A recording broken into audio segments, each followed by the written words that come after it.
Hello, viewers. So we are here again. This is the Staycan Show. For those of you who are watching for the first time, Staycan stands for Standing Together Against Child Abuse and Neglect. What we do is discuss issues affecting children, and our main aim is to, promote the well-being of children.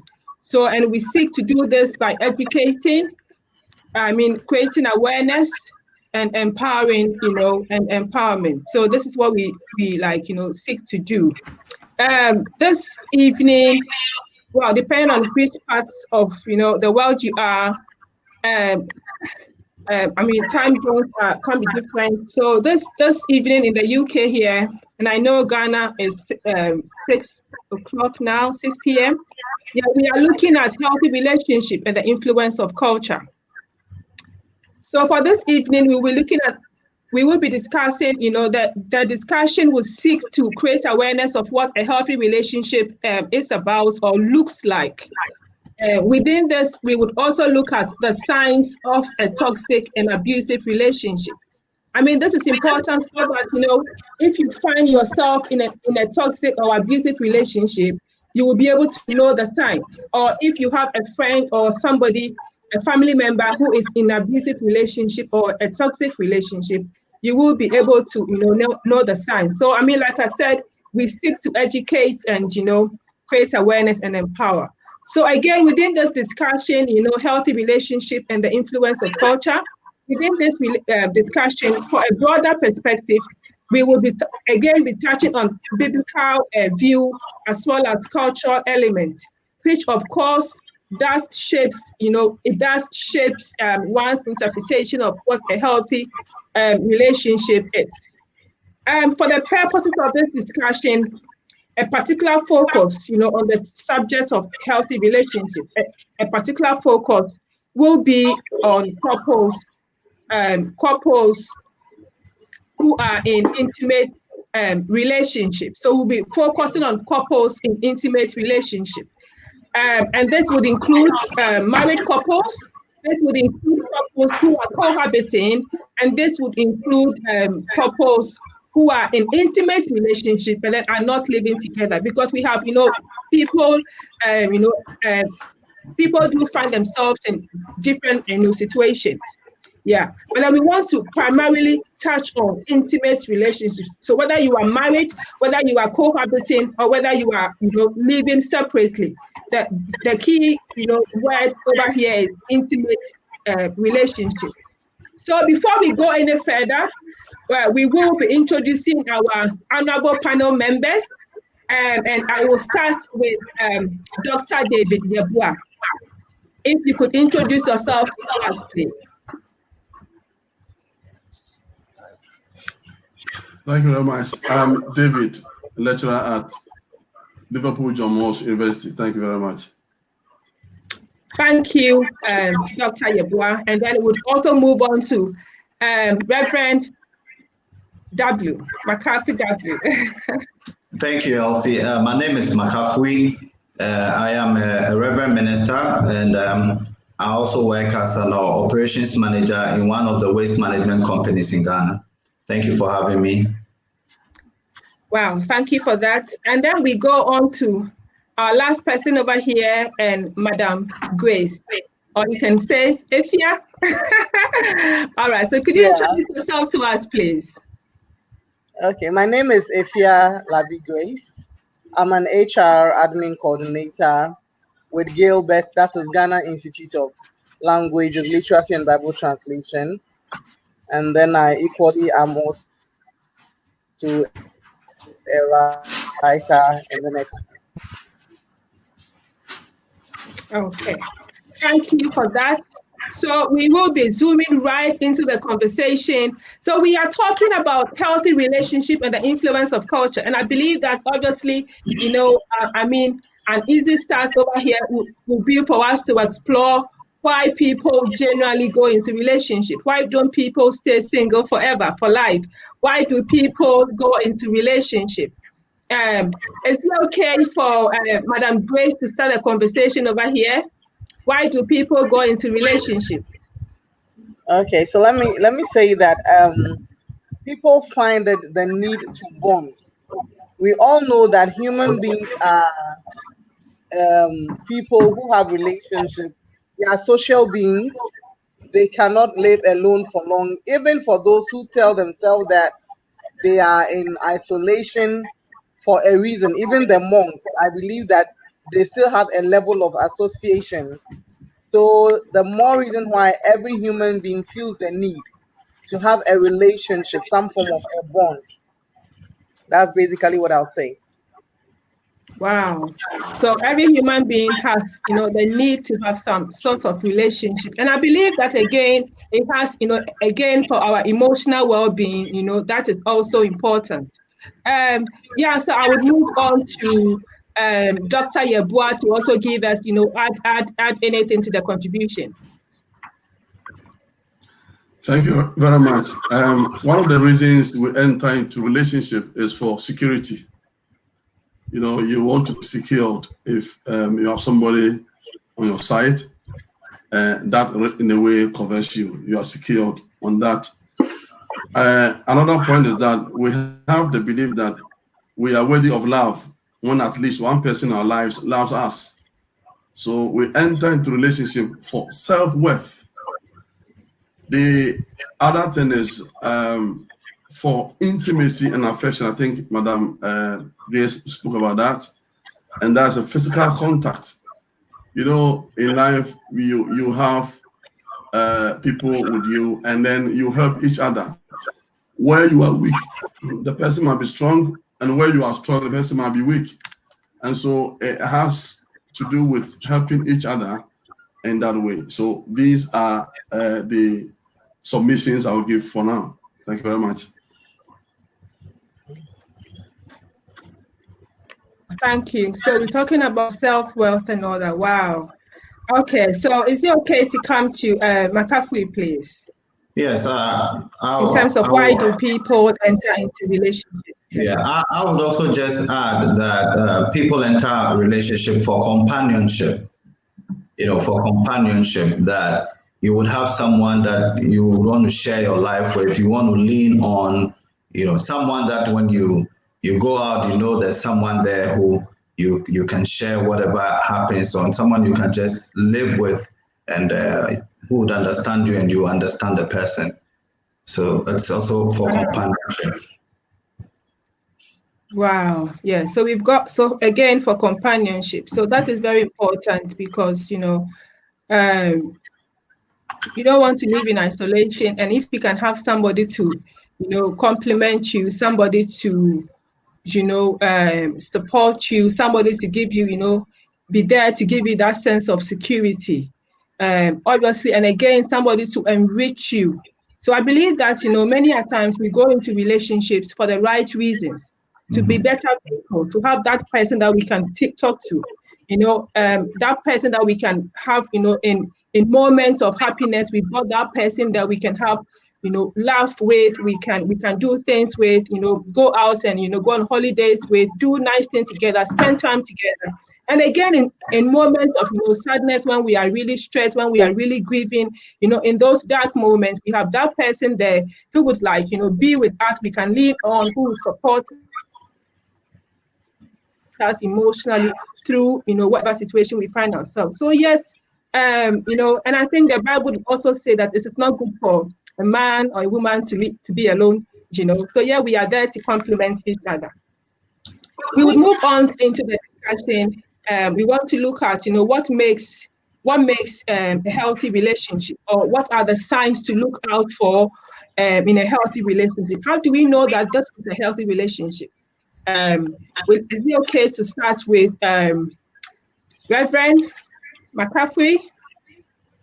Yeah, so there are a lot of signs that one could use to tell, or as an indicator that you have a healthy relationship.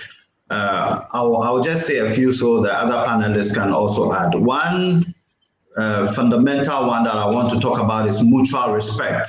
There should be respect. You should respect your partner, and your partner should equally respect you.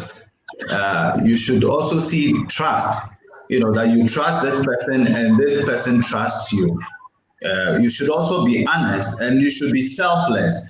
If you are in a relationship, you need to think about your partner, put your partner also before you, and not be selfish, not self-centered, and just always thinking about you and you.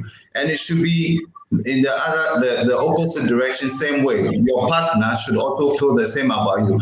If you are in a relationship or you are beginning a relationship and your partner is selfish and self-centered, doesn't consider your feelings and doesn't consider your needs, it's not a good sign.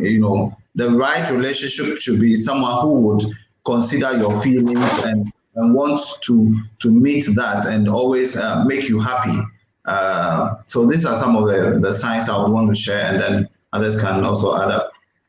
Okay, so Reverend is talking about, mutual respect, and obviously, you want to be in a relationship whereby, in terms of respect, there is mutual respect. You respect me, I respect you. I mean, we're not in a situation whereby I am expected to respect you, but then you can just treat me anyhow, talk to me anyhow. And again, we're talking about honesty and trust. With trust goes, trust and honesty, I would say can go together. Being very transparent, being very open in terms of our dealings with one another, not hiding things, from each other. And sometimes when, sometimes you'd have situations whereby somebody would get a call and the person would just go upstairs or go somewhere hiding, so that the other person wouldn't hear what you are talking about, and then the other person then is thinking, okay, so who is he or who is she actually talking to? Yeah, I mean, whilst we are in this conversation, we need to be aware that when we talk about, obviously healthy relationship, we are saying that, the man and the woman, we each, demand equal, mutual respect and trust and all that. So we each demand it, we each should be equally respected, if that makes sense. Yes, and then again, yes, so trust and honesty for me do go together, and it's so important in every relationship. If you truly love your partner, if you truly love your wife and your husband, or your husband, certainly you'll be really open and transparent with the person. Is it okay to come to you, Dr. Yeboah, in terms of, we are looking at the signs of a healthy relationship? I think the points I wanted to say are what Pastor said earlier. I have this here. I call that rest. The rest. R for respect, E for equality, S for safety, T for trust. So I think the two things I will add are equality and safety. So being equal, especially in status, rights, and opportunities. That also means that making decisions together. See, you don't need to lord over your partner, or the person should not also lord over you. Very important. It's also a platform of creating agreements for how decisions will be made. And also this about your partner having the same amount of voice. Now I say amount of voice and power, and knowing that the partners in a relationship have an open seat at the decision-making table. So these are the equality I really want to talk about. Then come to safety. That's the condition of being protected from or unlikely to cause danger, risk, or injury. And then also knowing that your partner won't hurt you intentionally, i.e., emotionally, psychologically, or otherwise. The other thing is also knowing that your partner is looking out for you, for your interests, and for your general well-being. So the person, if anything happens as to you, you know that the person is not intentional. You trust the person that comes to that way. So if for instance you have bank accounts and then one person is the saving account of one person, you have nothing like any kind of ulterior motion, thinking anything about the person. Oh, is going to squander all the money, no, because you that kind of safety is there, and that also comes because trust. I mentioned respect, equality, safety, and trust. So there should be a rest in the relationship. Thank you very much. Wow, and trust, equality, safety, and trust. You should be able to. Wow, thank you, Doctor. Wow, that is really insightful. So we're going to go to Madam Grace. Madam Grace, what would you like to add to this discussion in terms of the signs people need to look out for when we're talking about healthy relationship?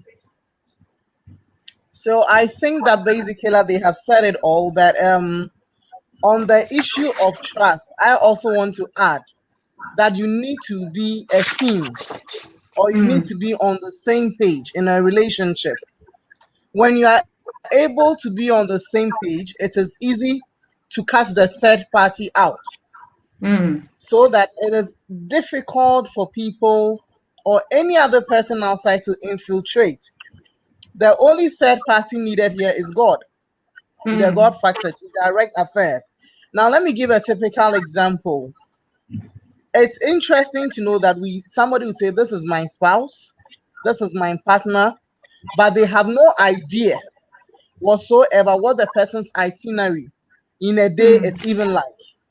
But if you are on the same page, somebody should be able to see your spouse somewhere and may want to just, by way of being mischievous, call you to say, oh, I saw your spouse here with ABC.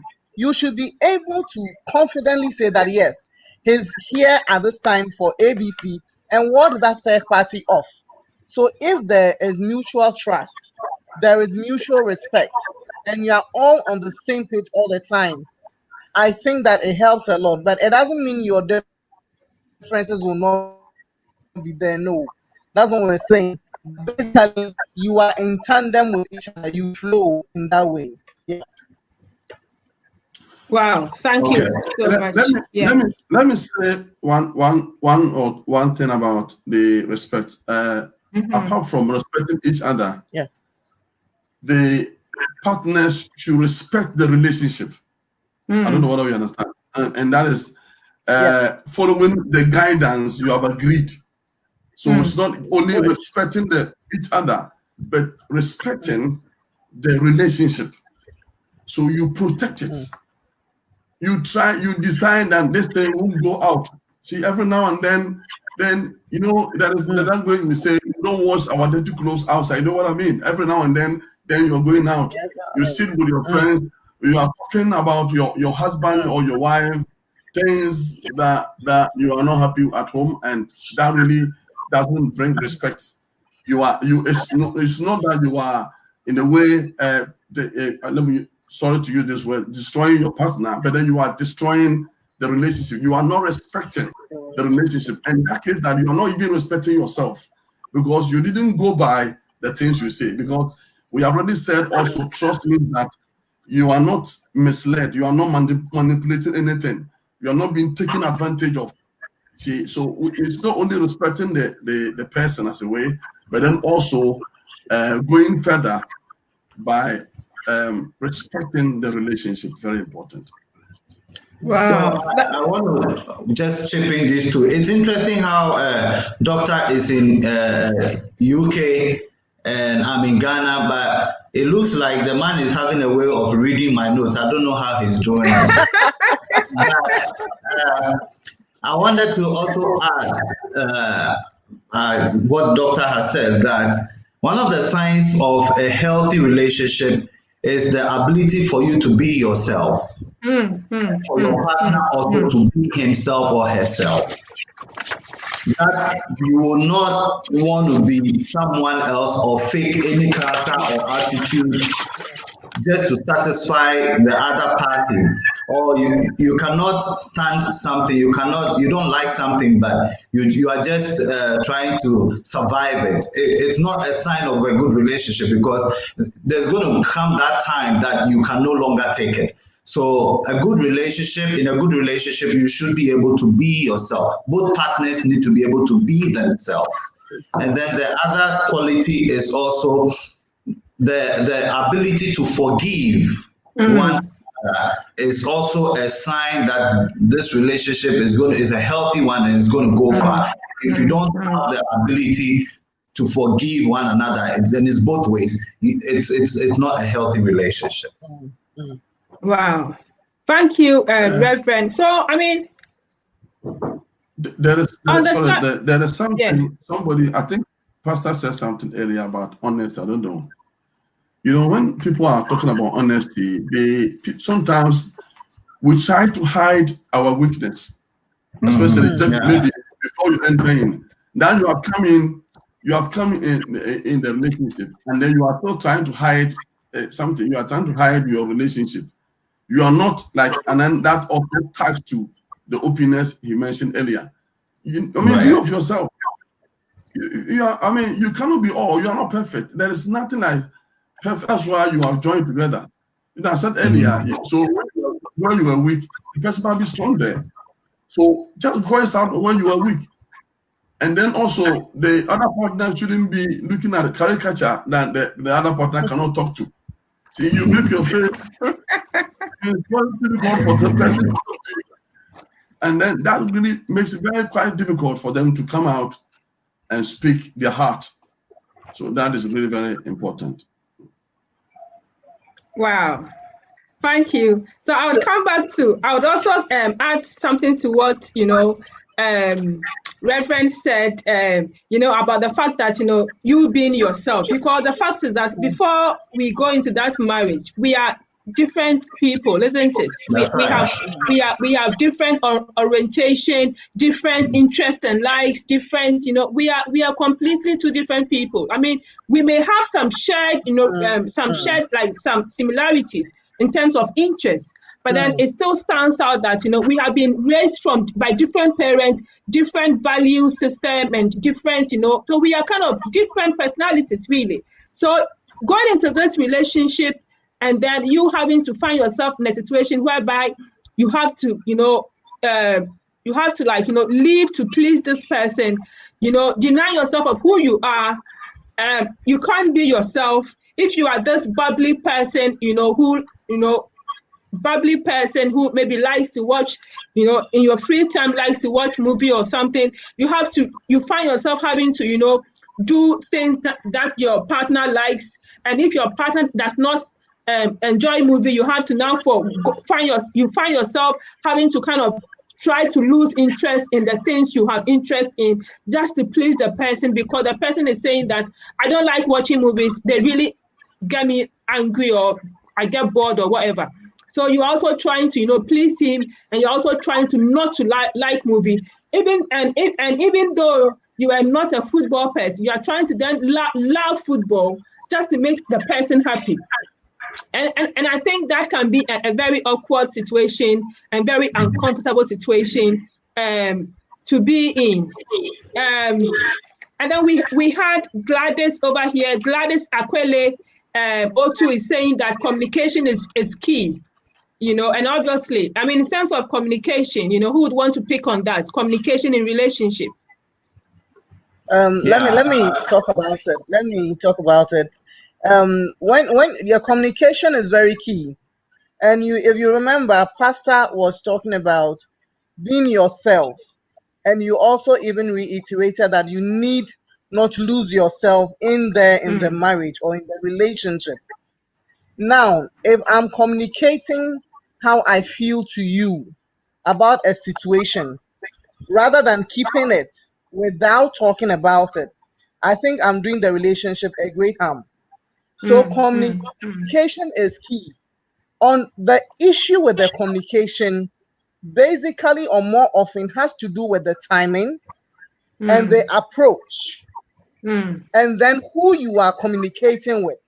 You should know your spouse to be able to know when and how to communicate. So usually the problem is that everybody knows we have to communicate. So usually there's some level of communication, but the right timing and the right approach is always what causes a lot of problem. But communication is very key. I would want to add something. You see, all of us talk about communication, everybody communication.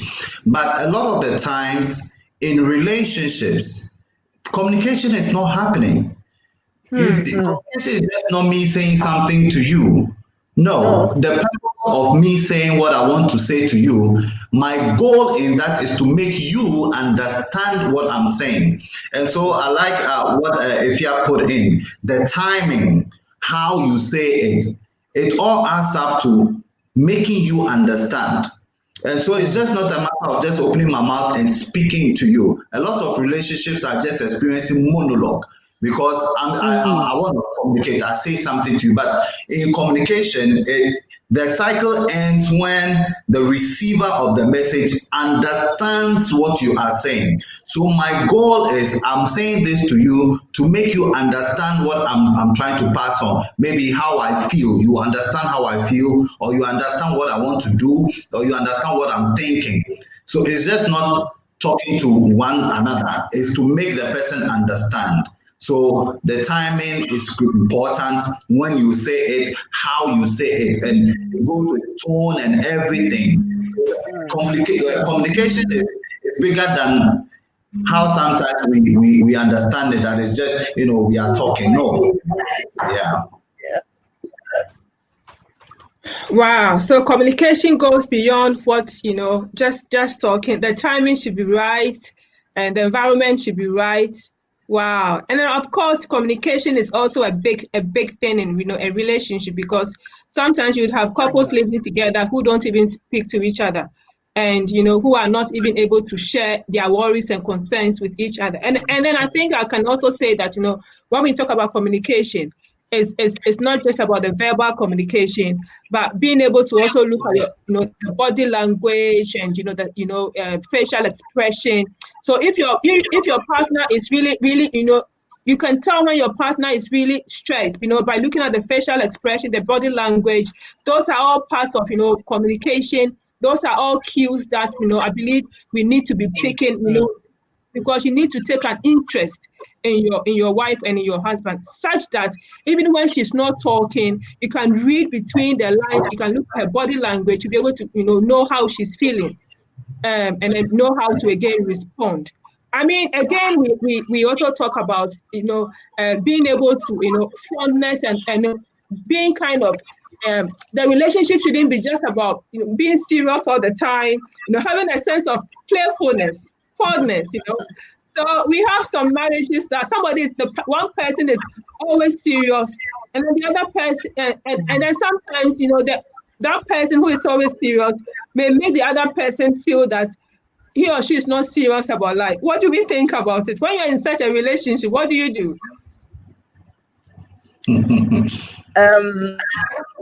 Let me use my marriage as an example. I think Elsie, you have known my husband and I right from school, Of and course, you can testify that he is one. I am not a serious person in life. You know that for sure. And I want to plan my life exactly.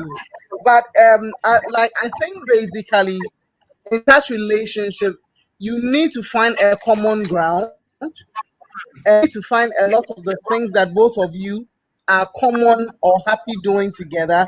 And again, for me, at the end of the day, it still boils down to communication, because what is seriousness and what is the other side of it?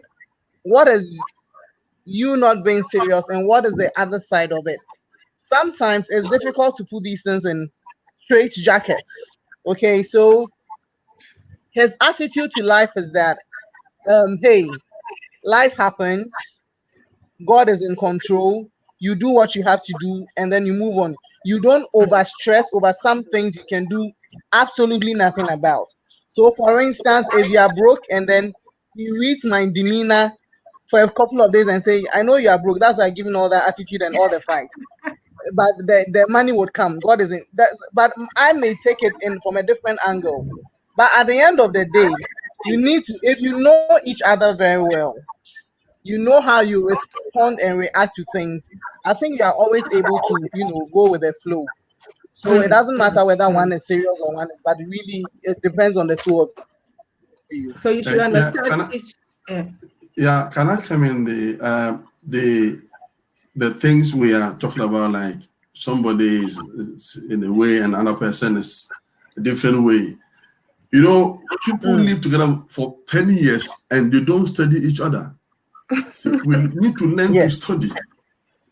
I think I don't know what Pastor one of us said that communication might not necessarily be talking. It has to be maybe actions. So without even the person saying anything, you know what the person means by studying the person. You are living with somebody you don't know. So, and then even some people do very well, study the partner. Even when they go to shop, they know the kind of dress or the shirt the person wants. Others don't have any idea. So you see, especially where we come from, we need to learn, we need to study the person.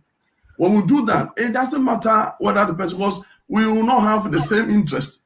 We will have different values because we have come from different background. It's not easy to change the person within a day or a year. We have been living in a certain situation for a long time. So you need to study the person and then try to accommodate. So there's a scripture that says, discretion shall preserve you and understanding shall keep you. You need to study the person and know who the person is. So that is what we need to do, and then everything will be fine. The communication will flow. Okay. Yeah, Elsie, just to quickly add to that, very important that we need to understand. You need to know your partner. You really need to know your partner. People are different, so you really need to know your partner and to know how to relate with such a partner. So I always have a problem or a challenge with people who want to use their experience as a guide or as a remedy for other people's relationship, because my partner is different from your partner. The way my partner will react and respond to certain situations is different from yours. Maybe doctor, when the wife is upset, doctor can go and get some chocolate, for the wife, and the wife will be fine. My wife doesn't like chocolate. If I buy chocolate, it's over the bar. She would like me to take her to her Chinese restaurant, you see. So you need to know and understand, know your partner. You need to know your partner. Wow, that's interesting. And that is So very let me ask Elsie, let me chip in a bit to add to what Reverend said. All of that would happen very well if at the beginning of the relationship or the marriage, we are an open book to each other, especially because we are two different people, two different backgrounds, and we even twins are different. No matter how similar they may look or are, they are different. So it all boils down to how open we are with each other at the beginning, so that as things unfold, we are yes, I know she's like this at this point, and it makes the studying each other easier. But if we are not an open book to each other, then it creates a lot of problems in there. Wow. Yeah, that is really deep, And again, we can also be looking at, in terms of, our relationship with friends and family, because before you actually went into that relationship, you had friends and families, and there is some debate around it. Some people are saying that the moment you go into marriage or find that partner, you need to cut off your friends and family. Some people are saying that is not healthy. What are people's views over here in terms of maintaining relationship with friends and family when you you are in an intimate relationship? Yeah. Should we go to Rev? Would you encourage it or would you discourage it? This is a little kind of like a dicey grounds. Bible says something. It says that bad company corrupts good manners. There are some friendships that you do not need to keep. Not all friendships, but there are some friendships that you do not need to keep. That is a fact.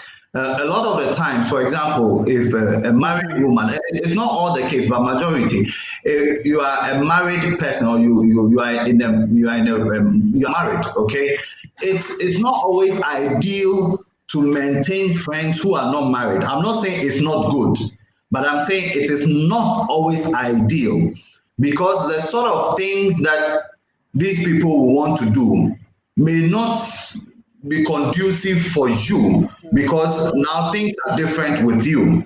If for example, I'm married and I have kids at home, the way I used to go out and spend time with my friends, as soon as I'm married and my life has changed, I cannot go and I cannot live that kind of same life. Something must change because I have more responsibility now. The way I used to spend money, I cannot do that anymore because now I have a lot more responsibility. But the challenge is always that you cannot be married and still keep this kind of friends, because you will not be able to cope with the things that make the friendship. The way we used to go out weekends and spend time and maybe go weekend holiday and all of that. You may not be able to do it. And then, so you can't keep such a friendship, because it will not, things have changed. And as things change, you must change your life, and you can keep the friendship, but you cannot keep the tempo of the friendship the way it used to be. So it's not, nobody is saying that don't keep friendship, but you must be mindful, because not all the friendships after your life has changed will be ideal. That's what I would say. Okay, so you're saying that there should be a balance in terms of you should have boundaries. So whereas it is healthy, it is healthy not to disconnect with your friends and family. Exactly. Totally.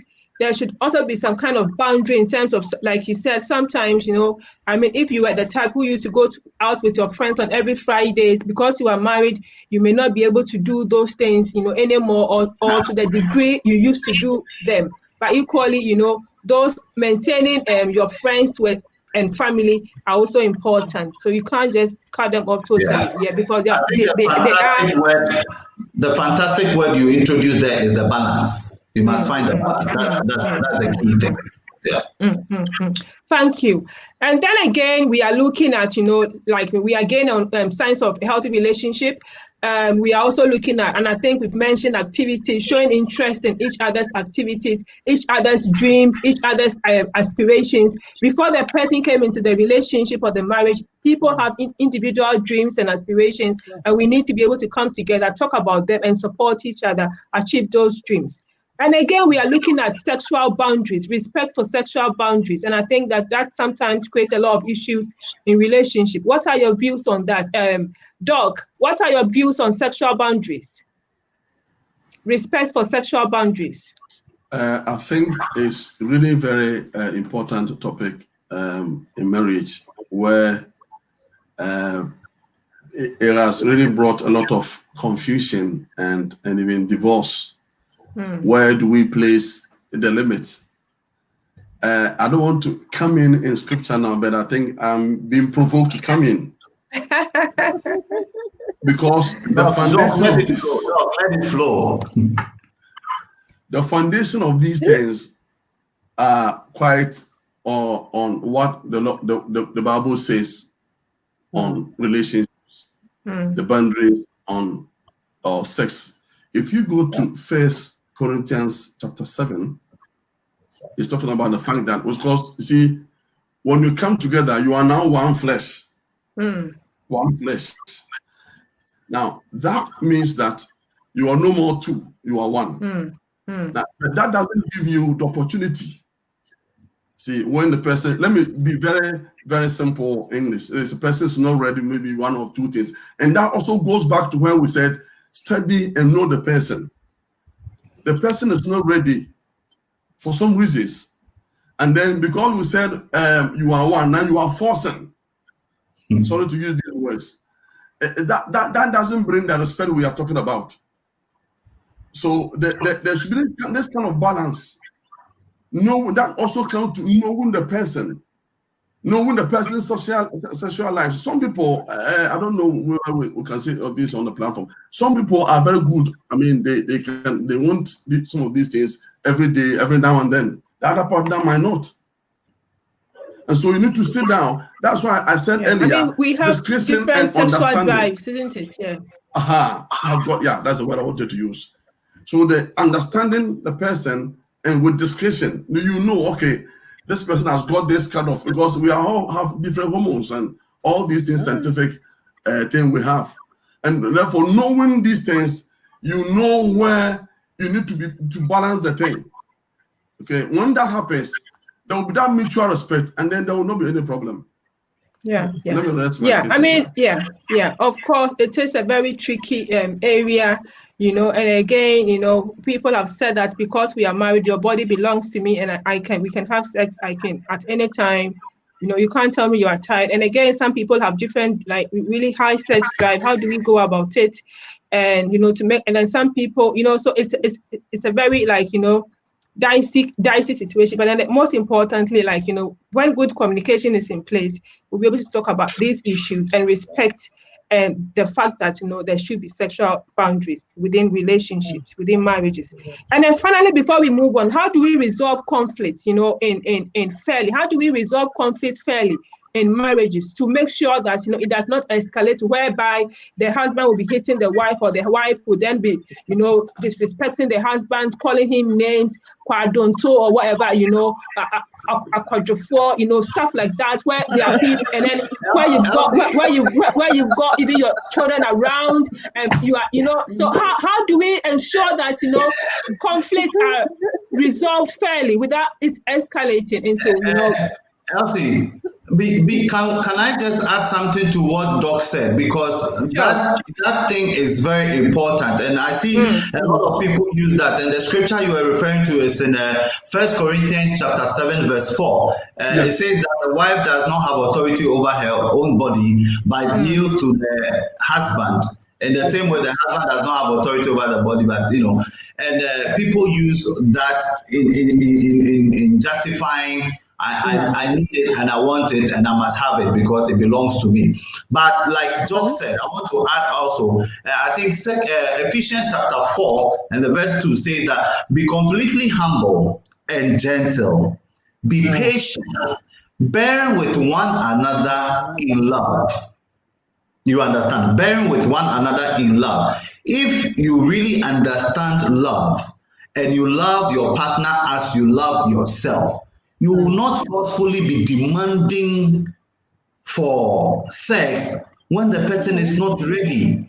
When your partner is tired, when your partner is not feeling. There are some people, I know the platform may not be conducive, but there are some people that are very awkward feminine times in the month. They even want it. So we need to understand this, that if we want to love the way God wants us to love, if you love your partner like the way you should love. If you see your partner tired, you would even feel sorry. Instead of rather wanting to have sex, you should rather go and massage, because it is love. It is love. Love does not mean that I must possess your body so whenever I want it. No, but understand each other, be gentle and love. So if you love somebody and the person is tired, no, you can't love. It's not love, please. It shouldn't work like that. So now we can go on to your interesting. Let me say something small, please. The quotation we were talking about, 1 Corinthians 7:4. Because people selfishness, they don't read it properly. They don't go down. The Bible says, except perhaps by mutual consent. There should be that mutual consent. See, because the person is selfish, he's only reading the A part. See, that's one kind of problem. So we need to read it holistically. It says that mutual consent. So that also comes back to agreement. And like Pastor was saying, you have all these things there. We need to read and know all these things. And like you said, love is all we need to look at about, and then everything will be fine. Thank you.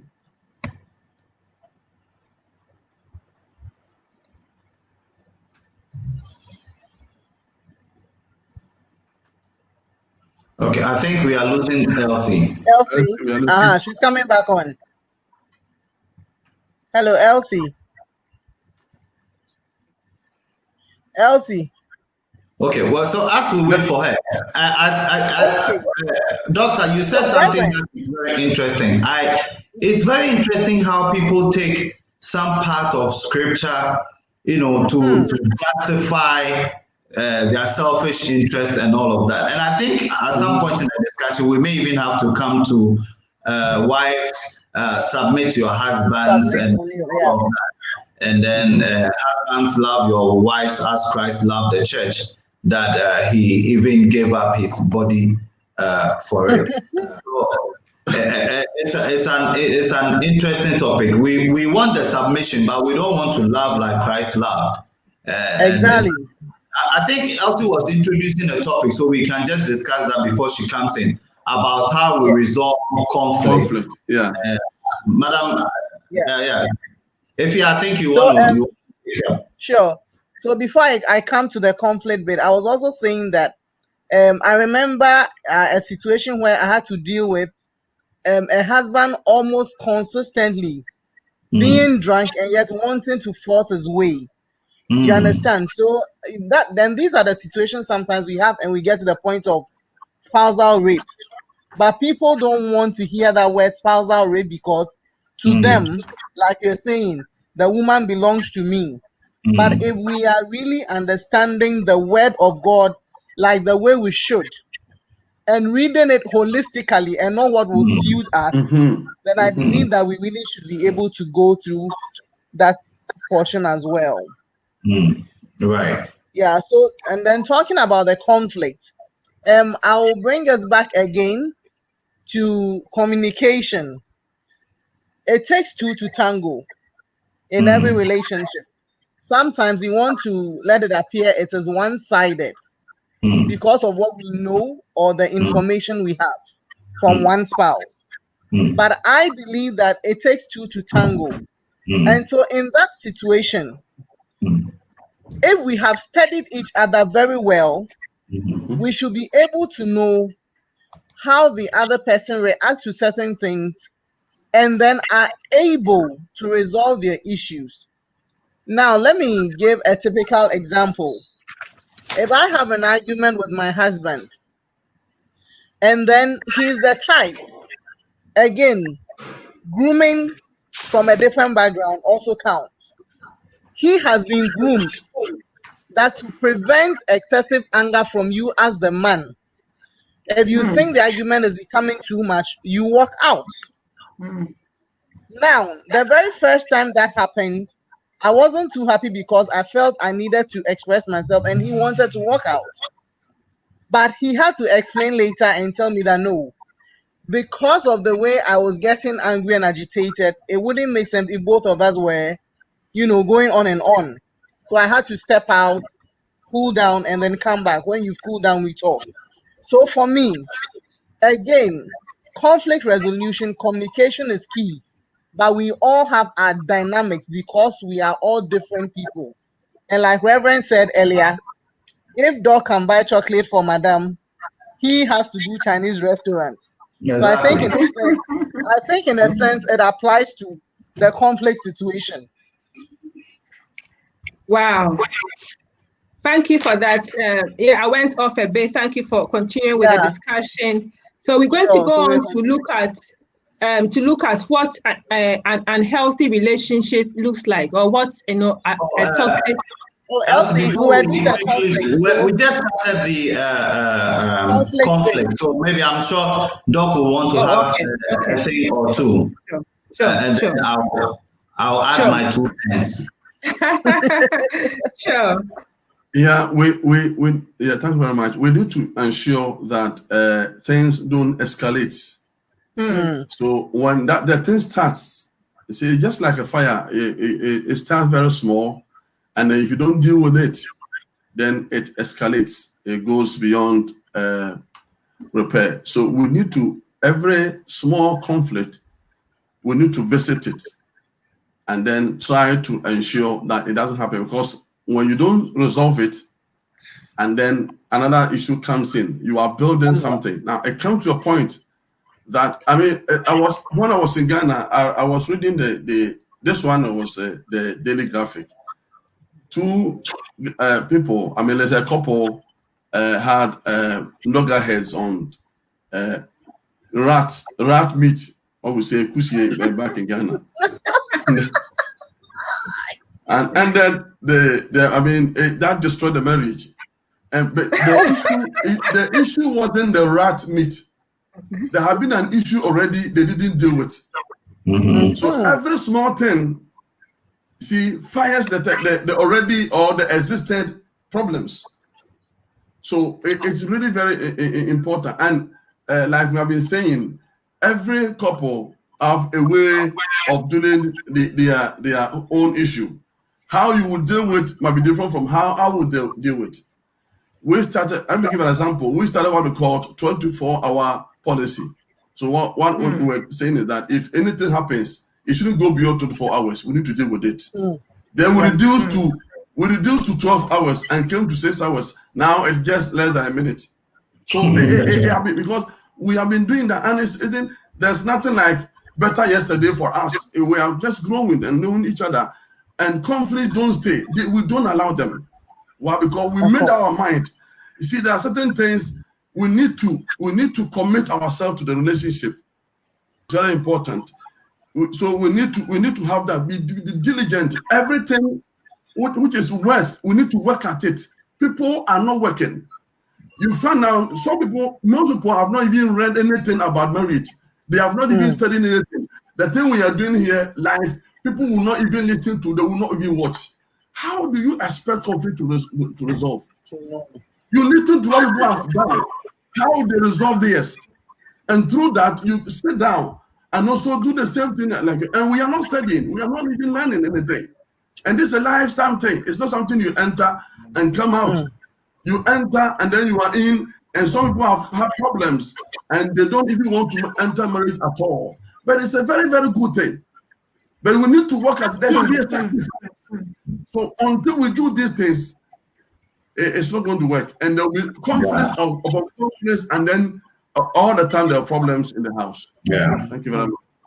Yeah. So to add to what Doc said, we need to understand that as human beings that are developing relationships or are in relationships, there definitely is going to come conflict in every kind of relationship, not even only the intimate ones as we are focusing on tonight. In every relationship, there is absolutely going to be conflict, and so it's important we learn how to deal with them. Some few years ago, I was handling an issue, and what I learned was that, there was this conflict situation in the home. And the man has done a whole lot to address the situation. But as it became worse and worse and it came to me, I realized that the man was just dealing with the symptoms. Yes, and not the root cause of the problem. So in dealing with conflict, one of the things I want to highlight here is that let us deal with the root cause, the cause of the problem, and not the symptoms, but the cause of the problem. And then secondly, let us approach conflict resolution with open minds. Let's not go in, no partner should go in, just stand that I know I am right, Mr. Right, Miss Right, or Mrs. Right. And he has to, at the end of the day, the other partners must admit and apologize. And even in some cases, compensate. We need to go in open-minded. We need to have a purpose. The purpose of the resolution is to find resolve the situation so we can move on with the happiness that we both deserve. That should be the goal. A lot of us go into conflict resolution and it's just, I just want to hear an apology. But it should be to address the problem so that we can, it's because it's not just about resolving that problem. There is also life after that problem. So we are resolving, but we also want to continue in the happiness that we used to have. And that is key. And then the last one is, let us stop the self-gratification. A lot of times when we have a problem, we want to share with people. But guess what? We want to share with people who we know will side with us so that we satisfy our inner selves. So I have a problem. I know that doc will be very fair. Doctor will tell me that, no, this one, McAfee asked for this one, no, you didn't do. So I will never mention it. But I'll go to Sister Fia because Sister Fia will support me and say, really? He did that. She did that. Oh, no. We have to deal. And that is the one we want to hear. So let us be open-minded and be careful those we share with. Just don't reinforce the problem or our stand, but we go in open-minded to resolve and move on. Thank you. Wow. Okay, so we'll be moving on. Hopefully, we hope that in future we'll come back again to talk about this subject because we can't stop talking about it. You know, it's so important.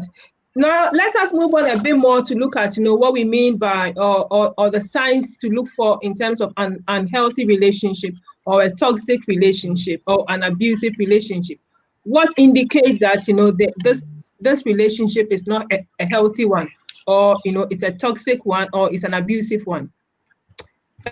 Should we start with Madam Efia, please? Yeah.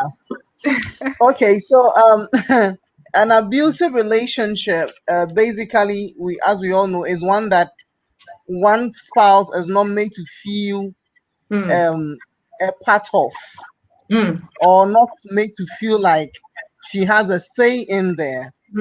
So that if you look at it, for instance, most people in an abusive relationship, it may have started from belittling the spouse.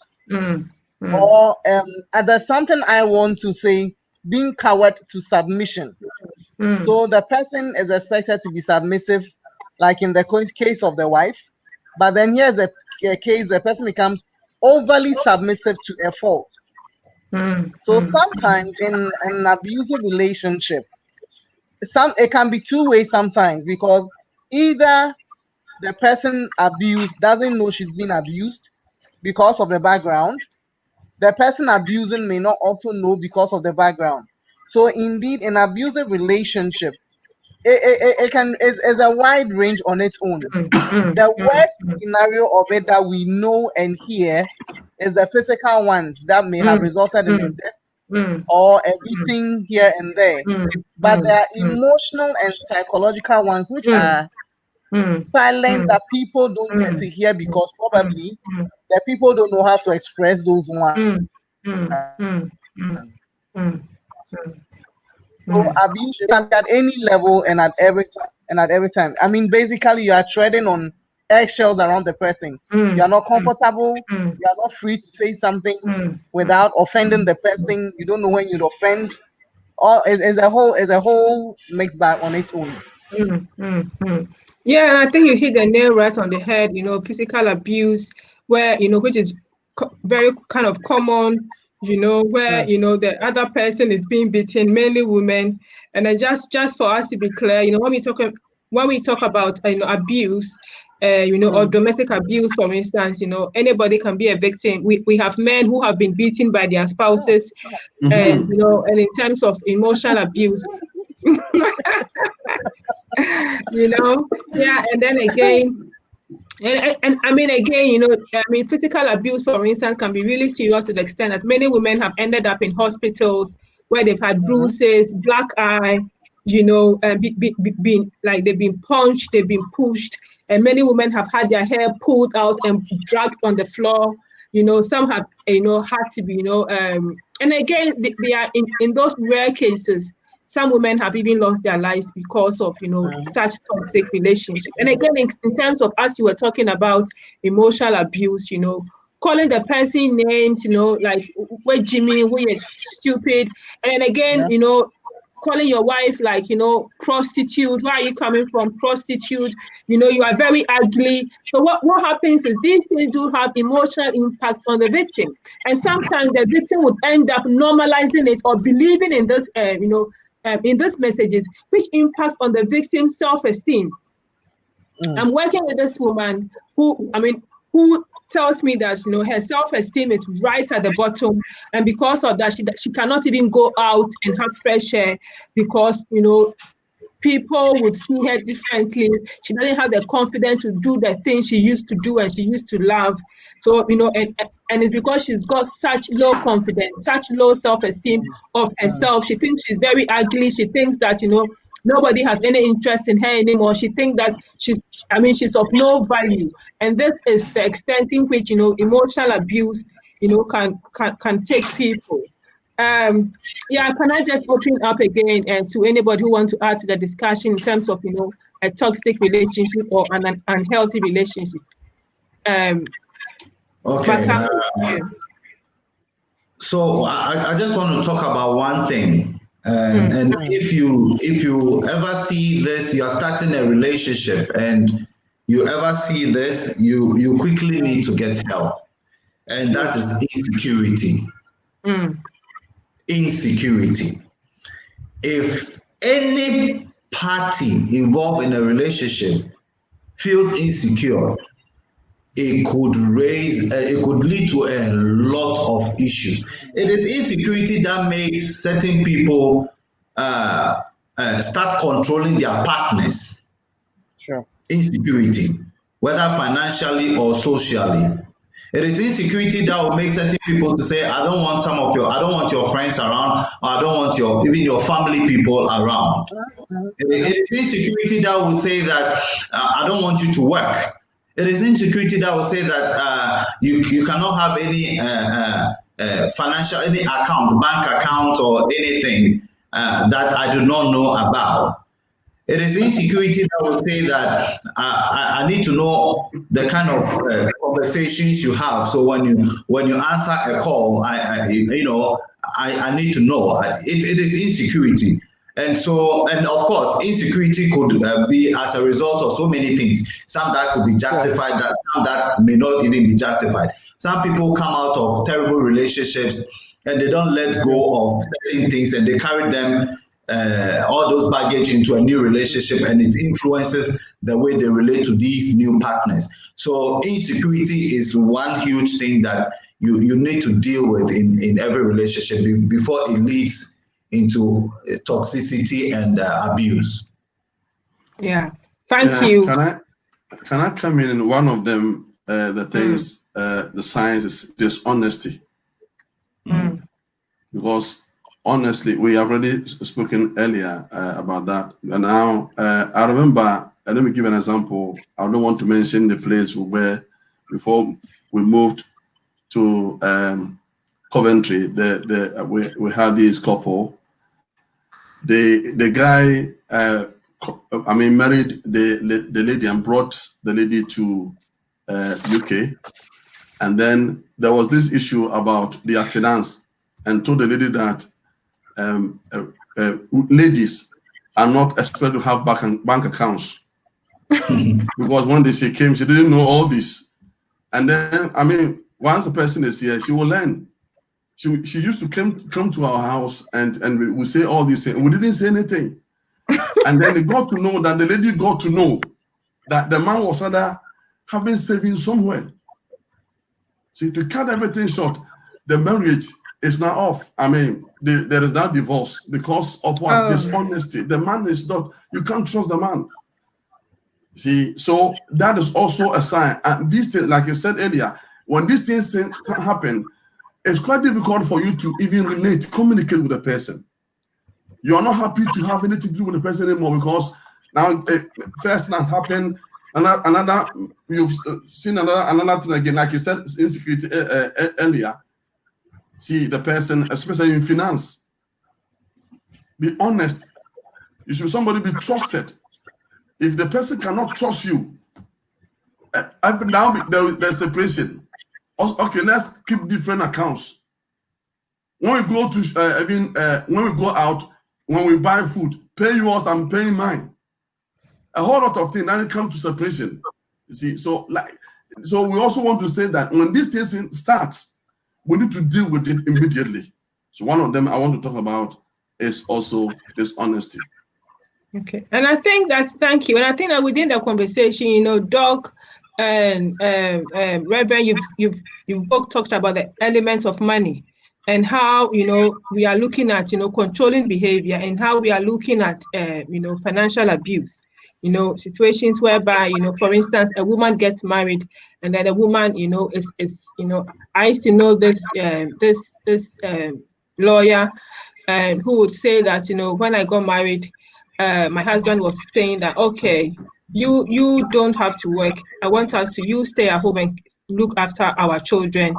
And they later on ended up having 3 children. So you look after the children, and whilst I would work, And the fact is that this person wanted to work because she'd been to study, she's been to study accountancy, she's gone to the law school, so she's done various studying, and because this is her passion, she wants to contribute in a way to society through her profession. But then he said that no, don't work, care after our children. And this woman was caring for these 3 children, but then the man was also not making giving her money while she was staying home. It was so hard for her to get any money from this man.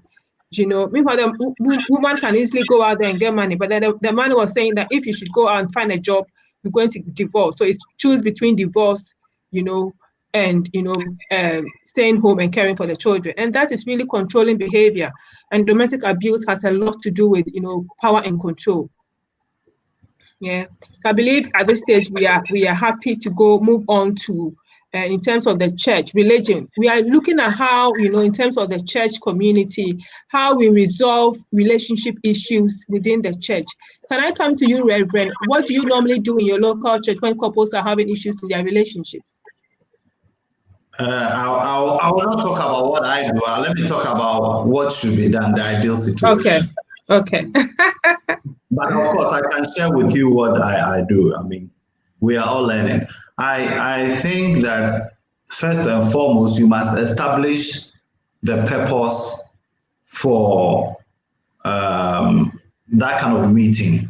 And the whole point is to resolve the situation. Your goal is not to break the relationship or to sort of make one partner feel worse off, but you want to resolve the situation in such a way that both parties can live happy, satisfied, and go back to enjoy their relationship. It's not a straitjacket thing. It's every situation depends on how you need to handle it. There are some situations that you first have to listen to each partner separately. There are times that you may even have to engage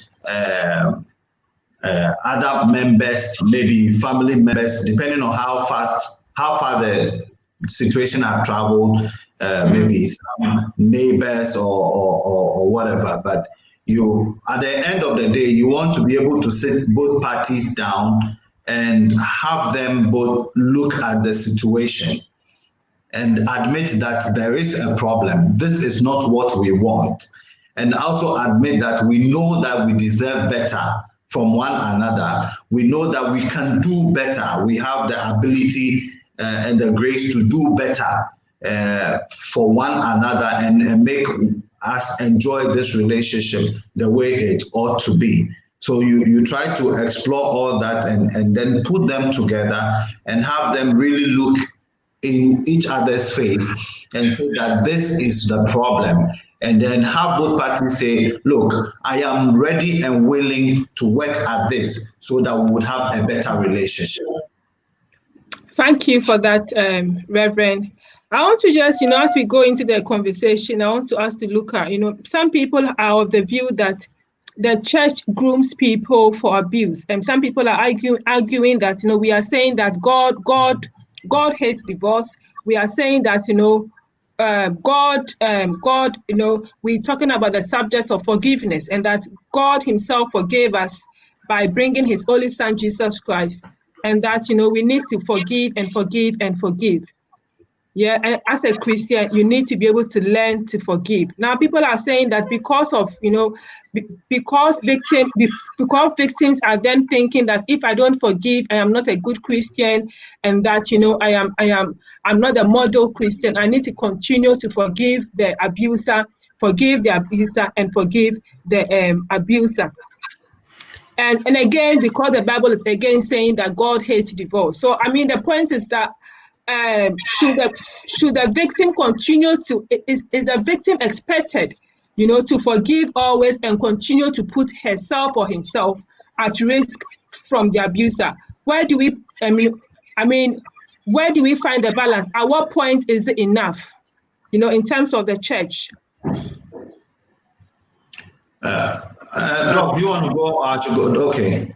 Let my senior minister go, and then No. You are the reverend, so you start. All right. I think that when people say that the church grooms, what is it? You said the church grooms people to be abusive? Well, the church grooms people for abuse. It means that it creates environment whereby, you continue to be a victim. I don't think that is the goal of any church.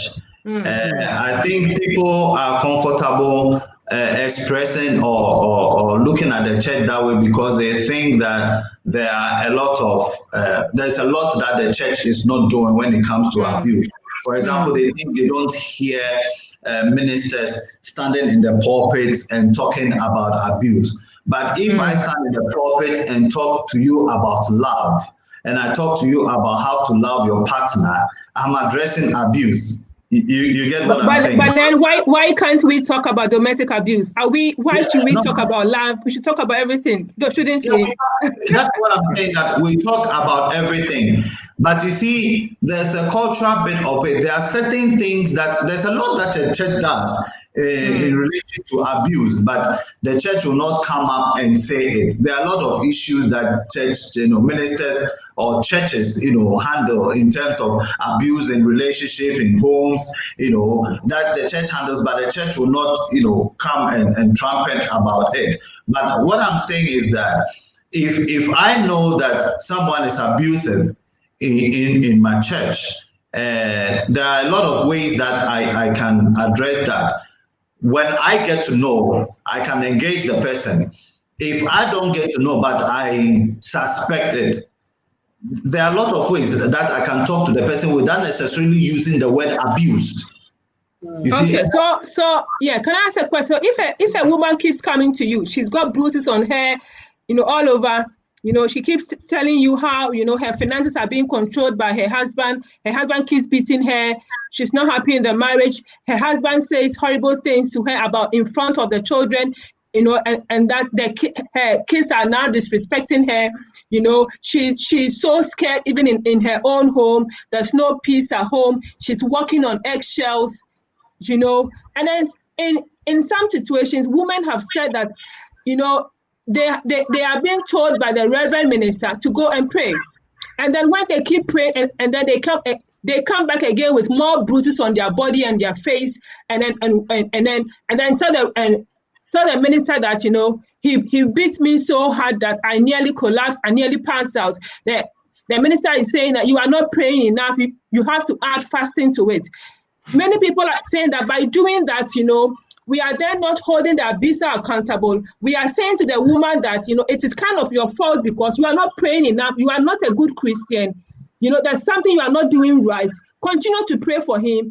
God solves all problems. So, but then the point is that why should it be the woman's problem? Why should the burden be on this woman who is herself a victim, who herself needs support and empathy and all that, And I think that when it comes to that situation, it becomes a very tricky situation. I mean, Yeah, I mean, situation to be. I think it is absolutely not enough for any reverend minister or even for anybody, not only reverend ministers, for anybody to kind of like address a survivor of abuse in that manner and say, go and pray enough and all of that, without involving the one perpetrating, the perpetrator of the abuse. I think you have to engage both parties if you really want to resolve the thing. And for me, I think Bible says that you should watch and pray. So it's not only about praying, but you need to apply common sense. I can still pray about the situation without necessarily going back to live in the abusive situation. So that is what I would say.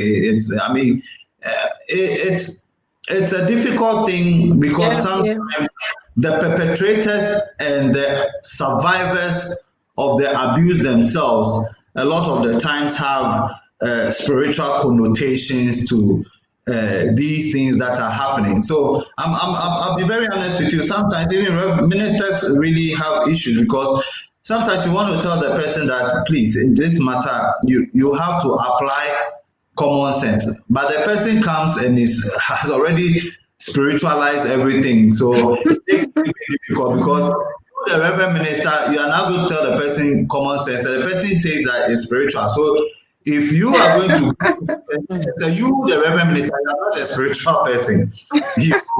But on a more serious note, yes, it will be unfortunate for anybody at all, to just be addressing the survivor and leaving the perpetrator. It's both ways. And the survivor doesn't necessarily have to remain in the same environment whilst you are trying to seek redress or resolve the issue. I think Apostle Doc wants to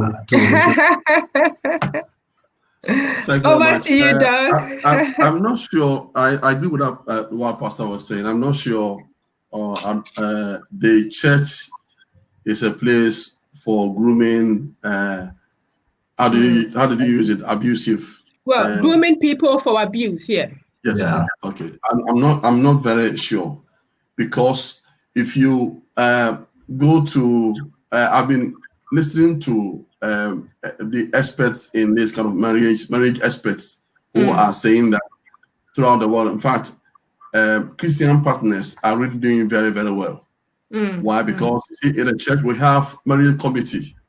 We have a committee. Most of the churches have marriage committees, and people like you who have got who have expertise in these areas who are really resolving a lot of issues. Like as Pastor said, we don't normally come out and say there is a conflict here or there's an abuse. They don't say it. In fact, if you're going to marry, they meet the couple and then talk to them. If there's any problem, and the couple can come to this committee at church, and then they resolve issues. So it's a place that issues are resolved.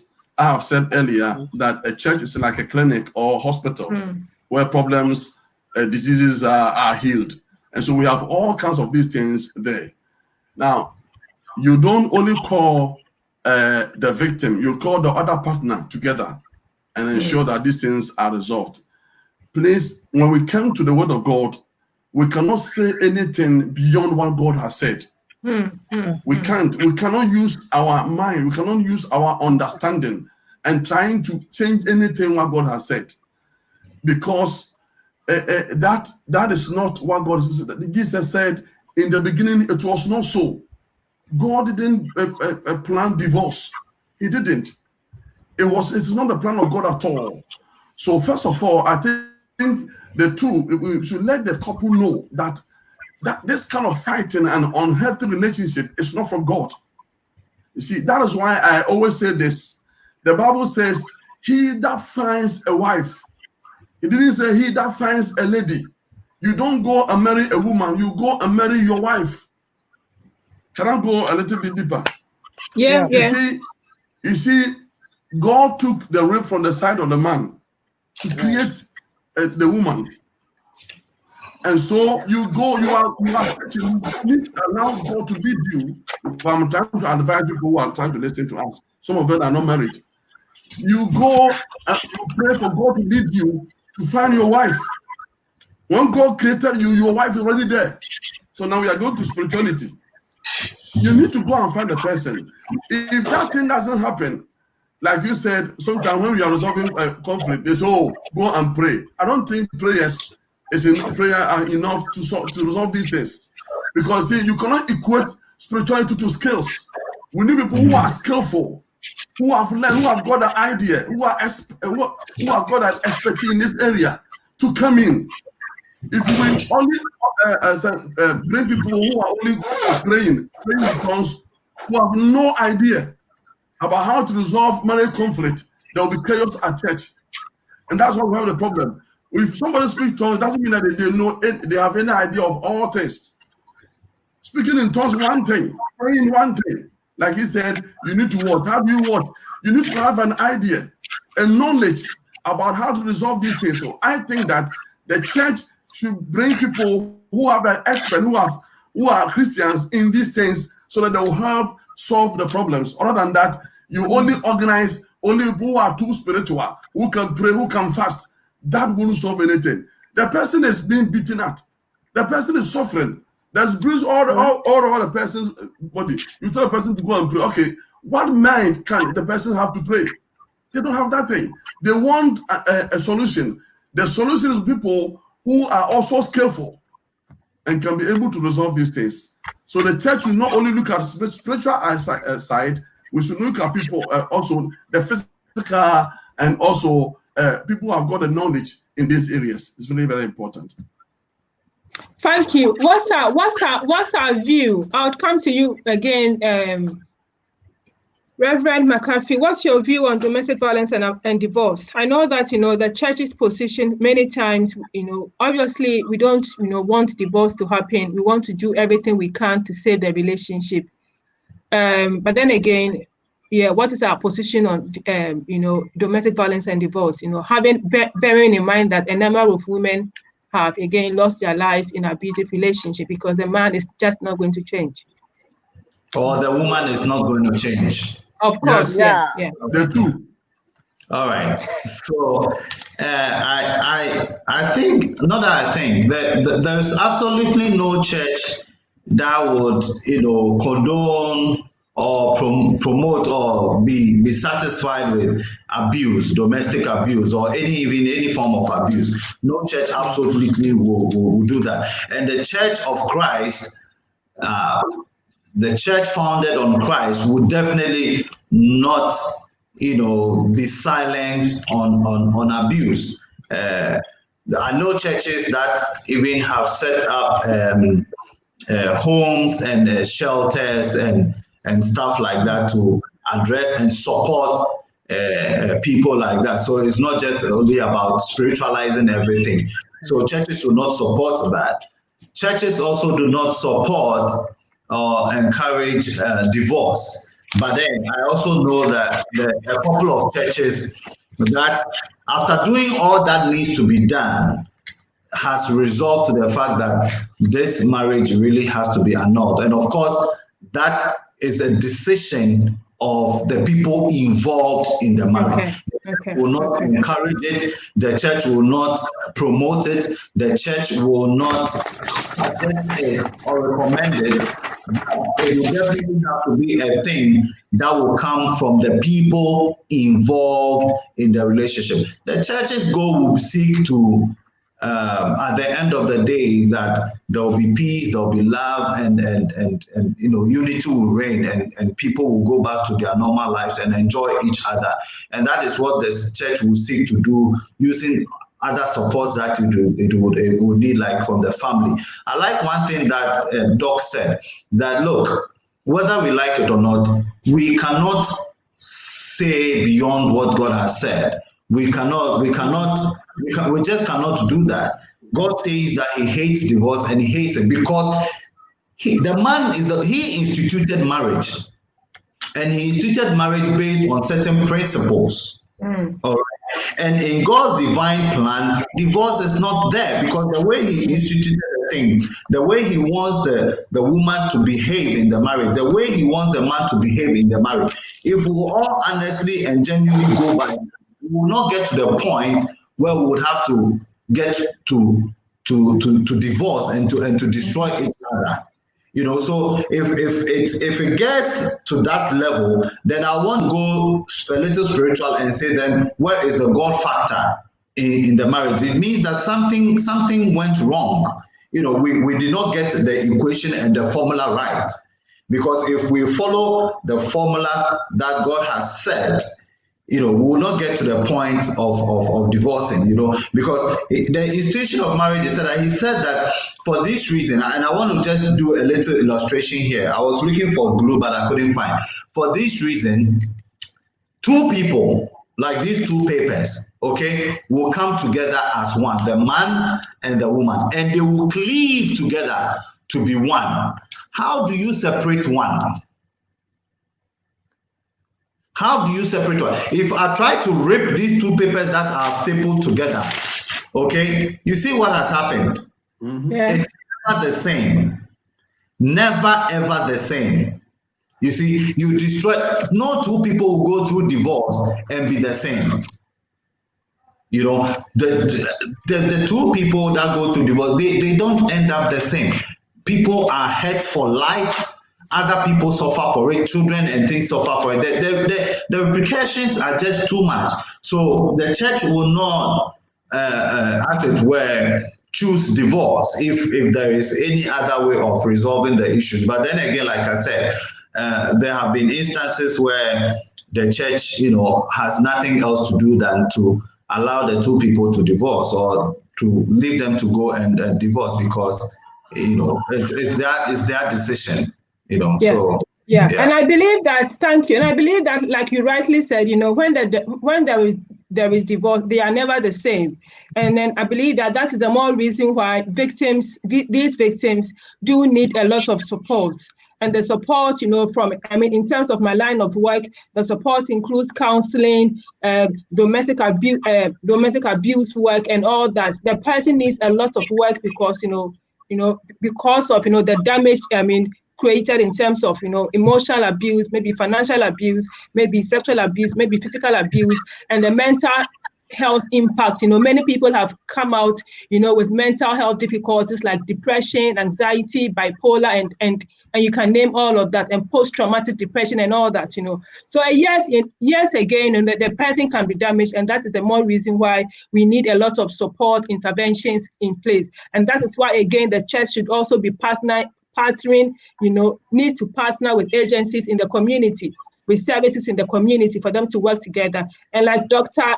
David Yeboah said, we need the experts, because we need the expert, the people who do, those who have the know-how to be able to come in again and again support these victims.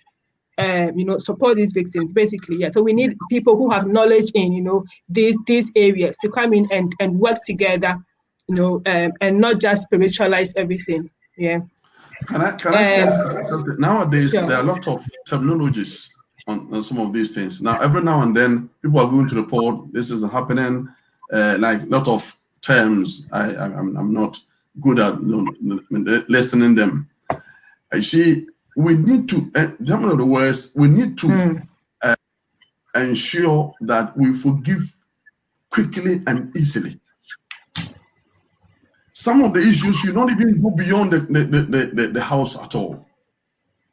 When I say that experts coming in, the experts should also be a Christian, because you see, if you're not very careful, we bring people who come in and introduce certain things which the church will not buy, the church will not agree, because they don't go with the word.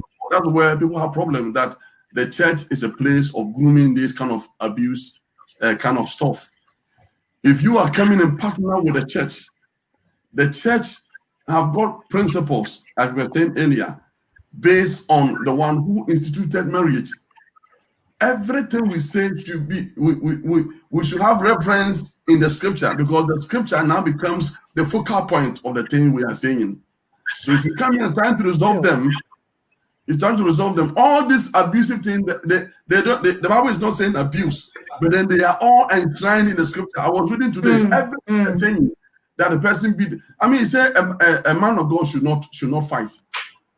I mean, the Bible says you will not hear his voice outside. I won't go outside and then just say things and then insult people. To me, I think it's quite disrespect for me to just say anything, insult my wife. I insult myself. Like he said, you use paper. If you insult your wife, you're insulting yourself. If you insult your husband, you're insulting your husband. It means you're telling your husband is your head. You are saying that your head is over here.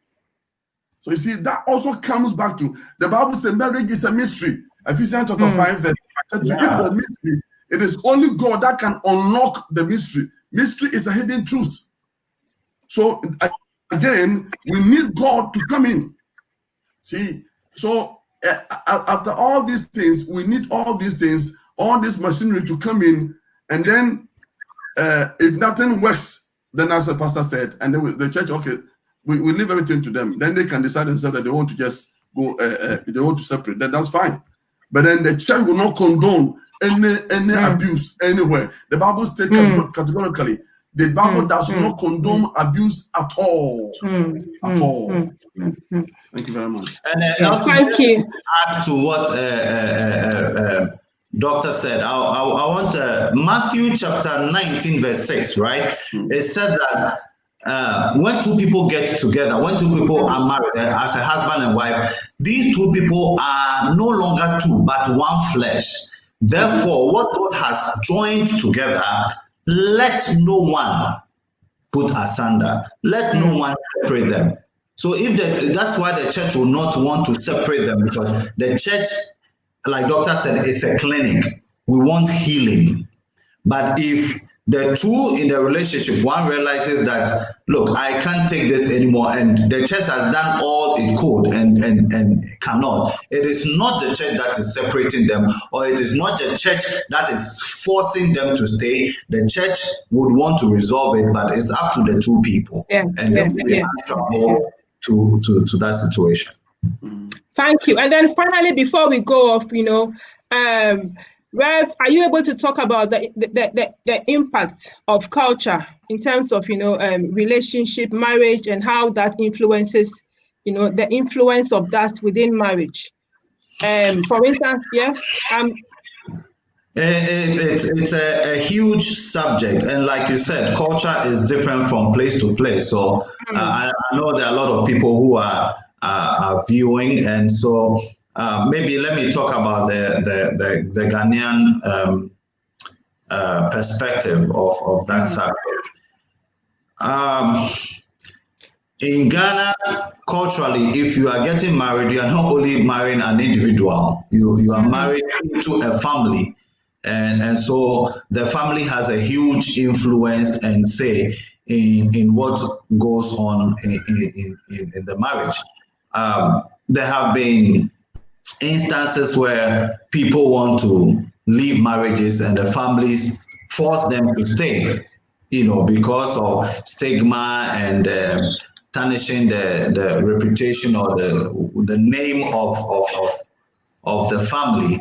And so forth and so forth. So, what we believe and our belief systems and our way of life as a people, yes, influences the relationships that we build every day and every day in and day out. And of course, I can also say that, obviously the family system and the way our culture is set up has its positives in the sense that, you have, the family there as a support network. However, like you mentioned, we've got issues around the shame and the stigma, around, marriage, and the fact that a number of women, for instance, are not able to leave abusive relationships or marriages because of, they are worried about the name, the family, and a number of women have gone to their parents to say that this man is abusing me, I can't stay in this relationship again. But then their parents have told them that, you need to go back because you can't, you can't disgrace us, you can't bring shame to this family. Nobody has gone into marriage and divorced before, you are going to be the first person. We don't want this shame. Madam Grace, what are your thoughts around that in terms of, we're looking at the cultural element of that?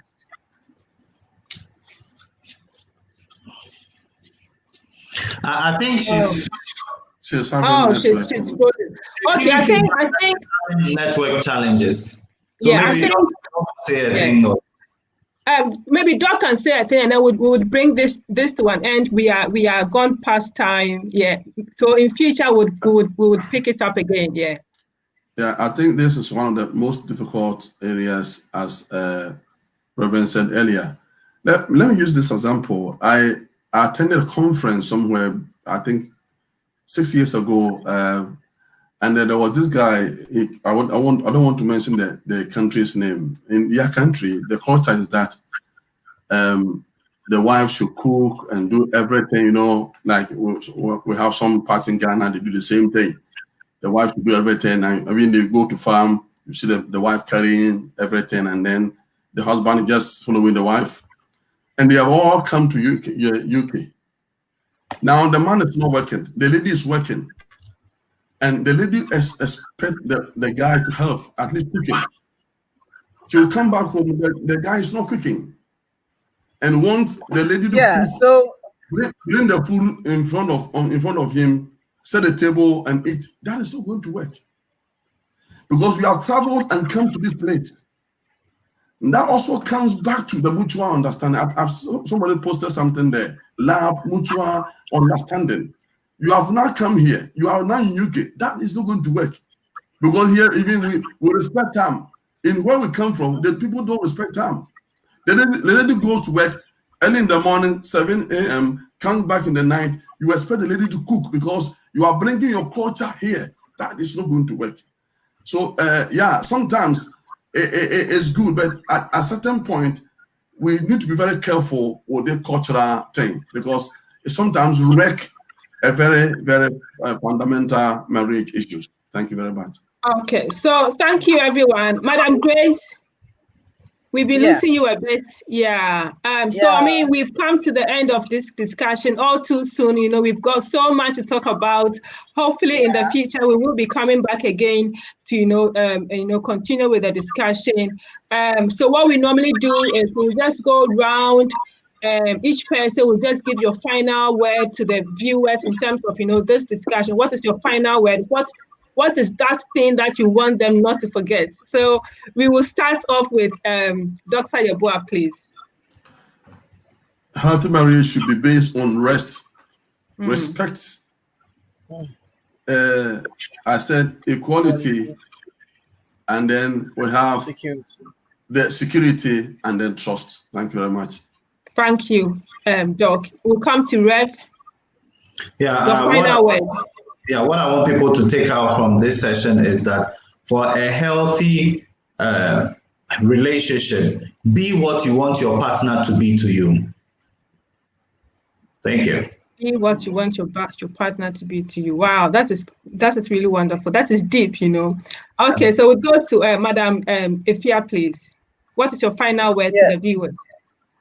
Yeah, so I would say that do not forget that teamwork is very critical and wisdom is principal.